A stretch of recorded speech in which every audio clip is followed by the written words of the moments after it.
Faut se le dire, tous les jeudis, 18h à 20h, Alexandre Kivassa. Bonsoir Philippe. Et bonsoir à vous, bonsoir à vous tous, et bonsoir aux auditeurs. Alors, Parti Sport, quel est le programme ? Alors, tout simplement, 5 minutes. Cette fois-ci, cette semaine, on va faire 3 infos principales. Rugby, évidemment. Le Théo, le Toulouse Olympique 13, enfin ex-13, rugby à 13, qui démarre en fanfare en Super League.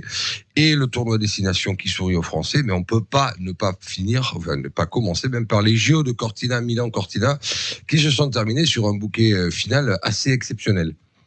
Et alors, JO terminé, ok, mais quid des médailles en Occitanie ? Que ce soit en boxe, en bobsleigh, en hockey sur glace, en patinage artistique, en short track, ski alpin, ski boss. Il n'y avait pas les Rasta Rocket ? Presque, mais excitant celui-là. Et en snowboard freestyle, pas moins d'une vingtaine d'athlètes des Hautes-Pyrénées jusqu'au Tarn, en passant par l'Hérault, représentaient notre belle région occitane. Ouais. Donc la plupart ne sont pas forcément les plus connus. La plus connue, par contre, c'était Perrine Lafont, puisqu'elle a été déjà championne olympique en 2018, déjà en ski boss, et qu'elle a obtenu une médaille de bronze, bien évidemment, en 2026, cette fois. À retenir que l'Ariège, c'est dommage que certains soient partis, mais pour une fois, j'avais fait... il y en a un Ariège, là, tu vois, qui sont là... Oui, mais je peux pas me tourner, sinon je vais être pas en face du micro, ils vont me crier après.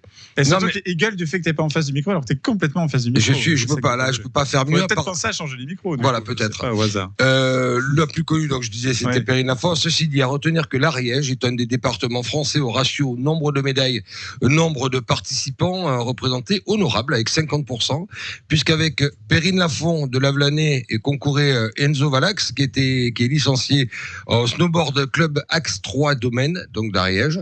Et malheureusement, il y en a qu'un des deux qui a eu une médaille, mais au moins ça fait 50% pour le ratio, qui est assez exceptionnel. Sinon, pour finir sur les JO, la flamme olympique des JO d'hiver s'envole vers les JO d'hiver de 2030, qui seront où ? En France, pas loin de chez moi. Oui, tout à fait, dans les Alpes, pas loin de chez lui, notamment parce qu'un des pôles qui accueillera les JO des Alpes françaises en 2030, c'est le pôle Nice-Côte d'Azur. Voilà, tout est logique. Bah oui. Sinon, ça va glisser un peu, puisque de la neige au ballon ovale, il n'y a qu'un pas que je vais franchir de suite. Et oui, avec ce Toulouse Olympique qu'on n'arrête plus depuis le 14 février, ça déroule ? Ouais, en Super League, puisqu'ils sont au plus haut niveau européen, ils ont obtenu cette promotion en fin d'année dernière.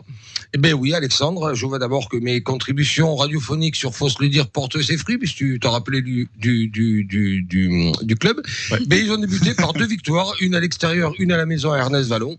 Ouais. Donc de la meilleure façon, leur accession, il l'a faite, si je puis dire. Wakefield, puis Castleford ont chuté face aux excellents Toulousains. Une super ambiance à Ernest Vallon. D'ailleurs, si vous ne faites rien samedi prochain, le 7 mars à 18h, il faut aller les soutenir. Ouais. Ils vont jouer contre Vigan, qui était l'actuel premier du championnat, eux étant second. Mais c'est surtout un des ogres de cette poule à 14 équipes. Voilà. Et pour finir, parle-moi du rugby que je connais, Philippe. L'équipe de France à 15. Les stadistes.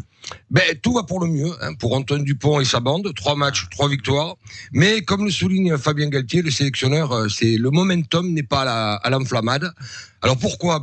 Car aller battre l'Écosse chez elle, c'est jamais évident. Et puis finir par l'Angleterre à domicile, même si elle ne peut plus rien espérer en termes de gain du tournoi, c'est toujours difficile d'affronter une bête blessée. Un crunch restera toujours un crunch. En tout cas, je n'oublie pas le top 14 et ses faux doublons, puisque pendant qu'une compétition continue, l'autre continue aussi. Le Stade reçoit demain après-midi le promu Montalbanais. Alors, sans se hausser du col, les Toulousains devraient l'emporter, même si 9 titulaires seront absents, car protégés pour la suite du tournoi par l'équipe de France. 9 sur 15, c'est quand même assez énorme, dont 8 qui sont du pack de devant. Mais on les a vus jusqu'à maintenant, c'est les champions des doublons. C'est tout pour cette semaine. Merci beaucoup, messieurs, Philippe. Tu es magnifique en bleu et rose comme ça. Écoute, pour les gens qui regardent, mais c'est vrai. C'est vrai, ça. J'ai essayé de j'ai pas voulu faire le bordelais en le mettant sur les épaules parce qu'il fait chaud aujourd'hui. C'est vrai. Mais j'ai failli. On t'aurait demandé de sortir du studio. Voilà. Alors moi j'ai rien contre Bordeaux. Non, moi non plus. Je viens de Marseille, moi c'est Paris. Pierre Nicolas, si tu nous écoutes, puisqu'il est né à Bordeaux. Mais c'est vrai qu'il est né à Bordeaux. Je croyais qu'il était né en Ariège. Voilà. Toi, je dis, Pierre Nic qui est né en Ariège, il fait absolument pas. Non. Il a été prof en Ariège. Il a eu un des membres d'ici. Eh oui, c'est vrai. Il y a une trentaine d'années. C'est vrai. Merci beaucoup, Philippe. Et je vous en prie. Et je continuerai à vous parler de sport. J'adore. En plus, c'est pro. Parce que maintenant, le public revient même pendant la chronique. C'est fabuleux. Exactement. Tu as su attirer. Je ne donnerai pas les détails, mais j'ai pensé que ma pause était beaucoup plus courte, en fait. Tu as su attirer